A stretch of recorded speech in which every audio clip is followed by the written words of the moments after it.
تو منہ بگاڑیں گے، اینٹیں گے، حدیث ان کے سامنے سناؤ تو منہ بھی سوریں گے، منہ بگاڑیں گے۔ ہاں اگر ان کے کسی مولوی، کسی حضرت جی کا جو ہے کوئی ارشاد سناؤ تو وہ گھر میں گھس جائیں گے۔ میں یہاں پر آپ کے سامنے تھانوی صاحب کی ایک عبارت جو کہ انہوں نے اپنی کتاب کے اندر لکھی ہے، وہ عبارت آپ کے سامنے رکھتا ہوں، اور اس کو پڑھنے کے بعد میں، اس کو سننے کے بعد میں آپ خود اندازہ لگا سکتے ہیں کہ کس طرح کی عبارت ہے اور انہوں نے کیا کہا ہے۔ عبارت آپ کے سامنے ہے۔ دیوبندی کے حکیم جی تھانوی صاحب بہشتی زیور حصہ ہفتم میں لکھتے ہیں کہ اگر کسی کو نظر لگ جائے جس پر شبہ ہو کہ اس کی نظر لگی ہے، اس کا منہ اور دونوں ہاتھ کوہنیوں سمیت اور دونوں پاؤں اور دونوں زانو استنجا کا مقام یعنی پیشاب اور پخانے کا مقام دھلوا کر پانی جمع کر کے اس شخص کے سر پر ڈالو جس کو نظر لگی ہے، اس کو شفا ہو جائے گی۔ حضرات جو انصاف پسند لوگ ہیں وہ اندازہ لگائیں کہ یہاں پر شروعات الاسلام کے اندر تو صرف یہ تھا کہ پیر دھو کر کے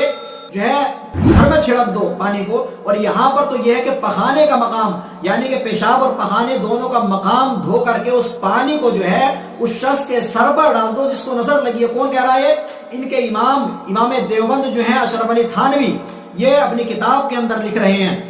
سمجھے؟ حکیم الامت جو ہے یہ اپنی کتاب کے اندر جو ہے اس مسئلے کو لکھ رہے ہیں کہ اگر اس پانی کو ڈال دیا جائے تو اس کو شفا ملے گی۔ تو سوچئے کہ جب اس پانی سے شفا مل سکتی ہے تو پاؤں کے دھوبن سے برکت کیوں نہیں ہو سکتی؟ میں یہاں پر یہ کہنا چاہتا ہوں، جو لوگ یہ کہتے ہیں اور اعتراض کرتے ہیں کہ رضا خانی اس کو برکت سمجھ کر کے گھر میں رکھ لیں، تو میں ان سے بھی کہنا چاہتا ہوں کہ اس پانی کو جو ہے نا پخانا اور پیشاب کا مقام دھلوا کر کے اس کو برکت کے لیے اپنے گھر میں رکھیں، اس کو پئیں اور اس کو استعمال کریں، لوگوں کے اندر تقسیم بھی کریں، سمجھے؟ کیونکہ یہ جو ہے شفایاب پانی ہے اور اس سے جو ہے شفا ملتی ہے،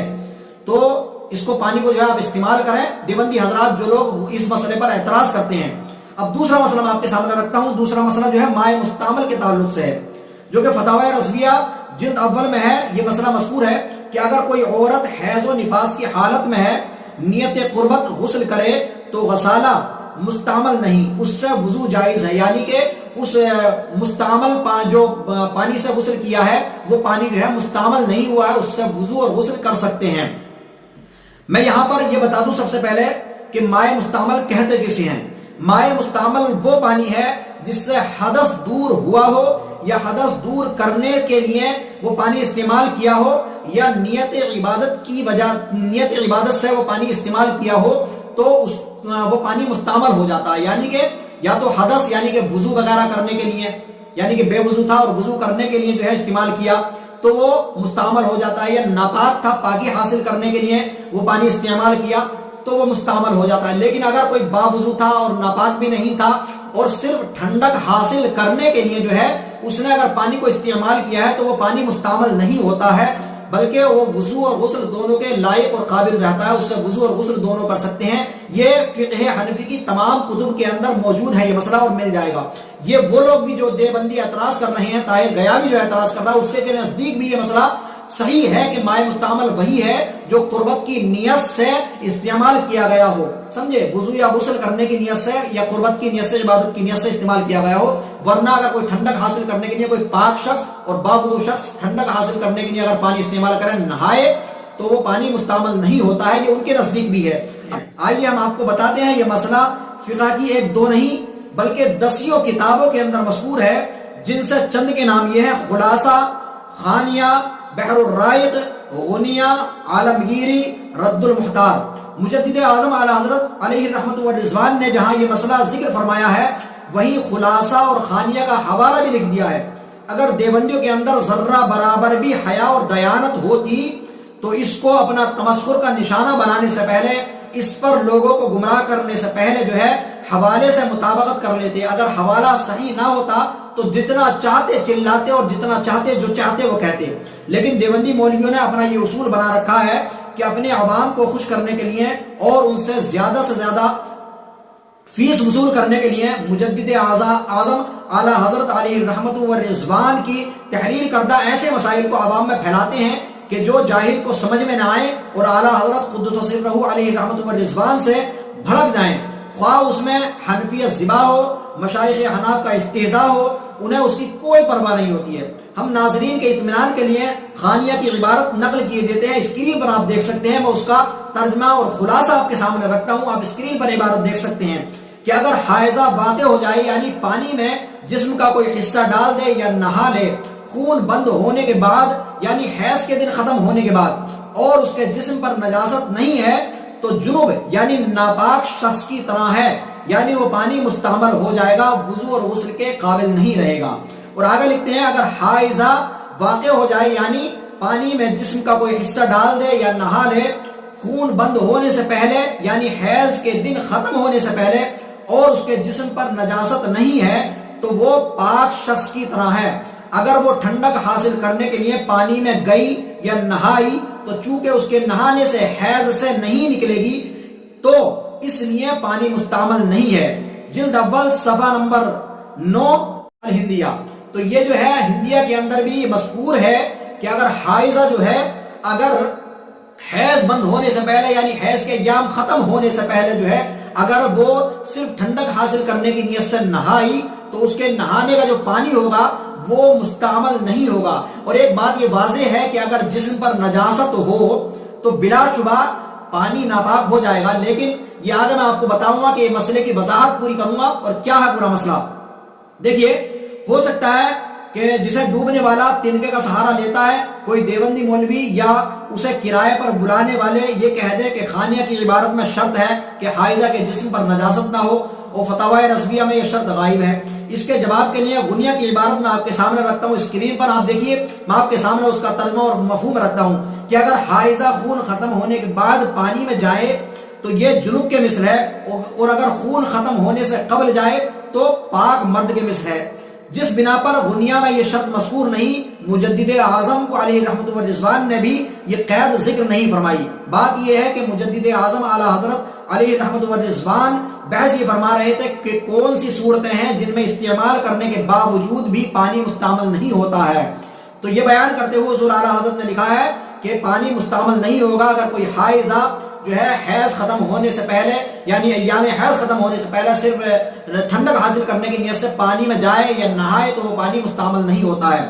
انہی میں ایک صورت یہ بھی ہے کہ عورت ایام حیض میں ٹھنڈک حاصل کرنے کے لیے نہائے یا برتن میں پانی ہو اور اس میں کوئی ہاتھ ڈال دے یا کوئی عضو ڈال دے یا پورا جسم ڈبا دے تو وہ پانی مستعمل نہیں ہوا۔ یہ سب کو معلوم ہے کہ اگر کسی بدن پر نجاست لگی ہو اور بدن کا وہ حصہ پانی میں چلا جائے تو وہ پانی ناپاک ہو جائے گا۔ علماء کا قاعدہ ہے کہ جو باتیں معلوم و مشہور ہوتی ہیں اور اس سے بحث بھی نہیں ہوتی ہے تو اس سے صرف نظر کر کے صرف موضوع کے متعلق تحریر فرماتے ہیں۔ یہی علامہ امیر الحاج نے کیا اور یہی مجدد اعظم علیہ رحمت و رضوان نے کیا۔ اس مسئلے کی توضیح کچھ اس طرح سے سمجھیے کہ مائع مستعمل وہ پانی ہے جس سے حدث دور ہوا ہو یا کیا گیا ہو یا بنیت عبادت استعمال کیا گیا ہو۔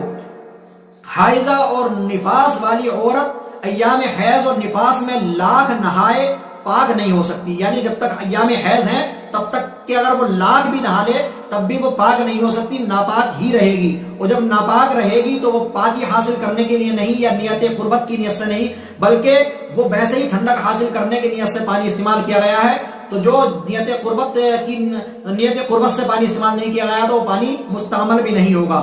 اصلی حالت پر جو ہے وہ پانی اپنا طاہر اور مطہر رہے گا، یعنی پاک بھی رہے گا اور پاک کرنے والا بھی رہے گا۔ لیکن فقہی دقائق کو سمجھنا سب کے بس کی بات نہیں، یہ ملکہ اس کو دیا جاتا ہے جو اللہ عز و جل کا بندہ خاص ہوتا ہے۔ حدیث میں ہے من یرید اللہ بہ خیرا یفقہہ فی الدین، یعنی اللہ رب العزت جب کسی کے تعلق سے بھلائی کا ارادہ فرماتا ہے تو اس کو دین کا فقیہ بناتا ہے۔ اللہ عز و جل کے محبوب صلی اللہ تعالی علیہ وسلم کی توہین کرنے والے، پھکڑ بازی کرنے والے اس سے محروم ہیں، یعنی دیوبندی مقرر جیسے کہ طاہر غیابی وغیرہ۔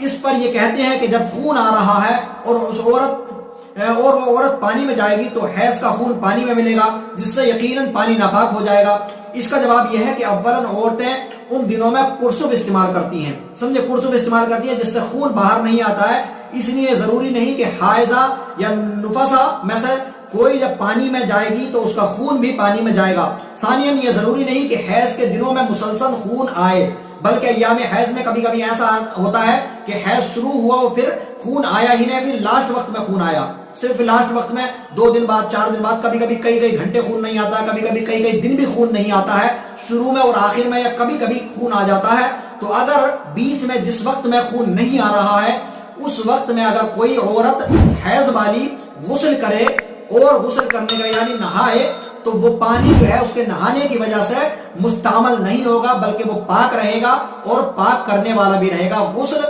اور وضو کے لائق رہے گا وہ پانی، لہٰذا اس پانی سے وضو اور غسل دونوں کر سکتے ہیں، کیونکہ وہ پانی مستعمل نہیں ہے۔ کیونکہ دیکھیے حضور اعلیٰ حضرت نے یہی بیان کیا ہے اور یہی سمجھانے کی کوشش کی ہے، لیکن میں آپ کو بتا دوں یہ جو کم علم ہے، علم نہ رکھنے کی وجہ سے جو ہے، علم کم ہونے کی وجہ سے جو ہے، مسئلے کو صحیح سے نہ سمجھنے کی وجہ سے بلا وجہ کے بے جا اعتراض کرتے ہیں، بے بنیاد اعتراض کرتے ہیں، اور پھر لوگوں میں، عوام میں جو ہے اس کو رائج کرتے ہیں اور عوام کو جو گمراہ کرنے کی کوشش کرتے ہیں۔ مجھے امید ہے کہ آپ کے یہ مسائل جو ہے بہت اچھے سے سمجھ میں آ گئے ہوں گے، دونوں مسئلے بہت اچھے سے وضاحت سمجھ میں آ گئی ہوگی کہ حضور اعلیٰ حضرت نے جو ہے یہ مسئلہ جو ہے حیض والا جو مائع مستعمل کا ہے کیوں اس طرح سے بیان کیا ہے۔ یہ اس وقت بیان کیا جا رہا تھا، بیان کیا گیا وہاں پر کہ جہاں پر حضور اعلیٰ حضرت نے وہ چیزیں بیان کی ہیں کہ پانی استعمال کرنے کے بعد بھی مستعمل نہیں ہوتا ہے، تو جب مستعمل نہیں ہوتا تو وہاں پر یہ مسئلہ بیان کیا ہے کہ اگر کوئی حائضہ یا کوئی نفسہ میں سے کوئی، اگر کوئی عورت جو ہے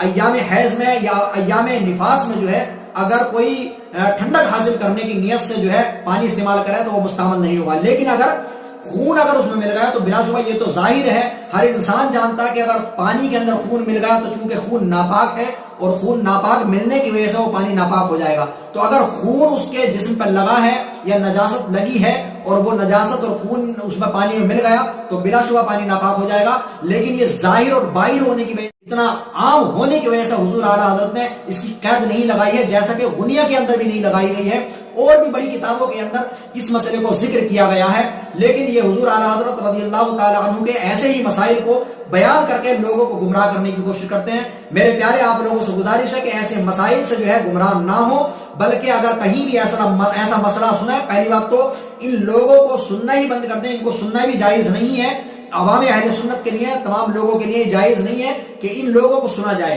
ان لوگوں کو سننا ہی جائز نہیں ہے، اور اگر بائی چانس کوئی ویڈیو کوئی آڈیو آپ کے سامنے آ بھی جائے یا کوئی مسئلہ آ جائے سامنے کوئی پوچھ لے تو اس کی تحقیق علماء اہل سنت سے ضرور فرما لیں، ضرور کر لیں، تاکہ آپ کے ذہن کے، آپ کے دل کے اندر جو ہے کوئی بھی ذرہ برابر شک و شبہ نہ رہے۔ تو آپ اس ویڈیو کو زیادہ سے زیادہ شیئر کریں اور اس ویڈیو کو تمام لوگوں تک ضرور پہنچائیں، ان لوگوں تک ضرور پہنچا دیں جو طاہر غیابی کا یہ مسئلہ اور یہ بیجا اعتراض سننے کے بعد اپنے دل کے اندر، اپنے دماغ کے اندر حضور اعلیٰ حضرت رضی اللہ تعالیٰ عنہ کے تعلق سے جو ہے بدگمانی پیدا کر چکے ہیں، تو ان لوگوں تک یہ ویڈیو ضرور پہنچا دیں۔ ملتے ہیں اگلی ویڈیو میں، خدا حافظ، السلام علیکم ورحمۃ اللہ وبرکاتہ۔ طلب العلم فریضۃ علی